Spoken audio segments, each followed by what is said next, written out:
Help! The hypnosis session didn't work! Hi, this is Rainey Basteresh with the American School of Hypnosis, and many times we have students actually call in the office saying that the hypnosis session didn't work for one reason or another. And I'm going to go through those reasons with you right now so that doesn't happen to you. Now, the first and most obvious reason is probably because the suggestibility test didn't seem to work right for the practitioner.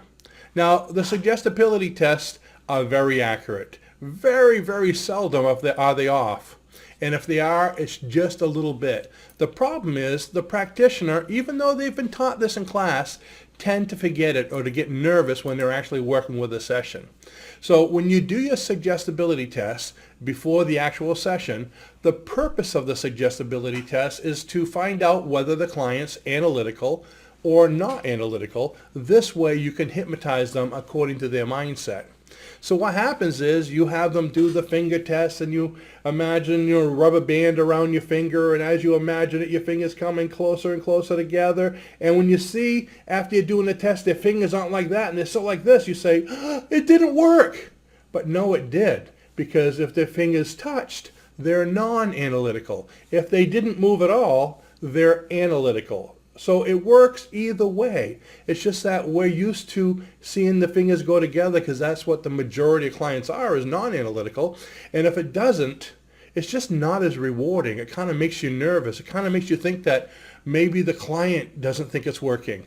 But it is. If it stays this way, they're analytical, and you just use the analytical sessions and it will work perfectly.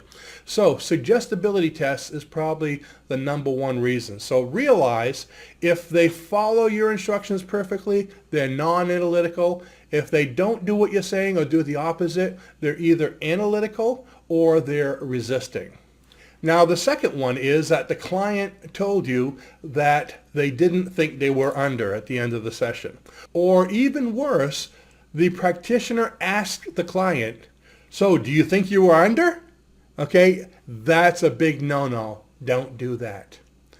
Number 3, the client opened their eyes, okay, during the middle of the session. Now remember, the client isn't some kind of a sacred cow where they have to stay there like this with their eyes closed all the time. I've done comedy hypnosis for many years, and in comedy hypnosis, I get them a lot deeper than you do in most sessions. But right in the middle of the deepest states of hypnosis, I'll oftentimes ask them, okay, on the count of 3, I want you to open your eyes. 1, 2, 3, they'll open their eyes. They won't even think they're in hypnosis, but I'll give them a suggestion that their shoes are gone. When they look at their feet, they can't see their shoes. They're having a negative hallucination. That's the deepest level of hypnosis, and they have their eyes open. I actually once did this to a doctor in classroom as a demonstration. This doctor was saying, oh, I don't know if I could be hypnotized. I know my mind works analytically. So I did a little progressive hypnosis session with him right out front of everyone, where I went through the different steps of the Aaron's depth scale. And what I did was I had him open his eyes, but before I did, I told him, when you open your eyes, you won't see your manual in front of you on the desk. So on the count of 3, he opened his eyes, and I said, so how do you feel? He goes, great. Do you think you're in hypnosis? He goes, no way. I said, well, sometimes I guess it just doesn't work. So everybody grab your book now, open up to page, whatever, and let's get going. And he's looking all over for his book. He can't find it. He's looking in his bag, and it was right in front of him the whole time. So I told him, so if your book was right in front of you right now and you just can't see it, would you believe that's hypnosis? And he goes, well, yeah.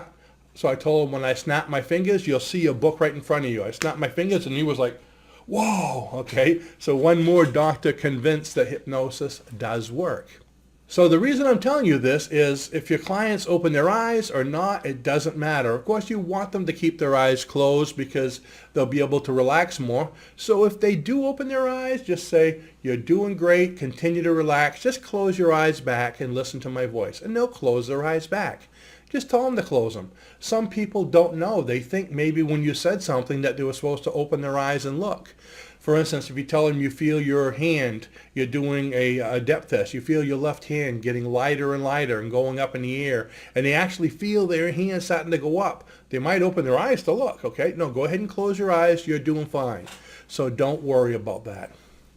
And number 4 is the client starts smoking after the session and he tried it just to see if it would work.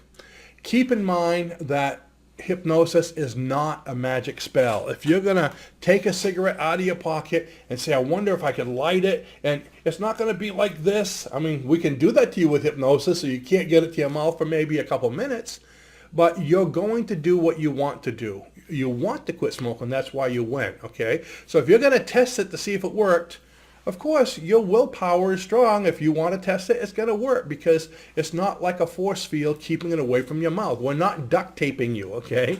So it will go in your mouth. So first of all, you need to let your clients know you need to believe it. You need to work with it. They need to give you 100%. It can be demoralizing for a hypnosis practitioner to have a client call them and tell them that because you feel, oh no, I didn't do my job. It didn't work. It's not your fault, okay? The client basically has commitment issues. They have doubt. They're not giving their 100% commission. If you give it 100%, if you don't rush and do it exactly the way you were taught, do all the parts of the session the way you were taught, hypnosis will always work. Why is that? Remember, the definition of hypnosis is to be open to suggestions. So you are delivering suggestions. So the client he has a choice of two things. Either he accepts the suggestions or he rejects the suggestions. So you're doing the session, they came there, they're paying you money because they want this to work. So they're sitting there and they're accepting suggestions. That is the definition of hypnosis.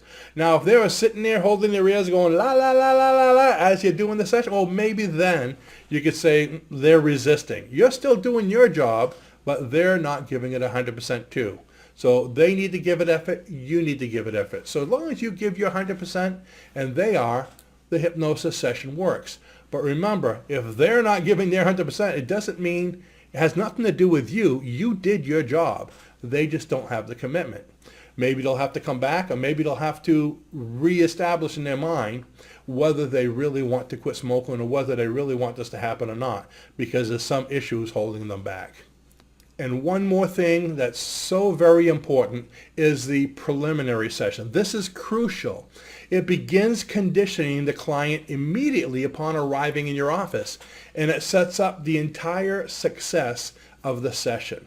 So your preliminary, you're speaking to them, you're asking them questions, you're telling them about hypnosis, the ins and outs. That is so important because the success of that determines the success of the entire session. It creates the believability and commitment that carries over into the session. Now, just in case you're not one of our clients or one of our graduates, in our home study course, we show you everything about the preliminary all the way through the session if you want to know more. So I wish you the very best of success in your sessions. Thanks for watching, and be sure to subscribe to see our next videos. Bye-bye. Help! The hypnosis didn't work! So the reason I'm telling you this is whether your clients open your eyes. So the reason I'm telling you this is whether your it creates the believability. It creates the what's the word I'm looking for? It creates the believability or the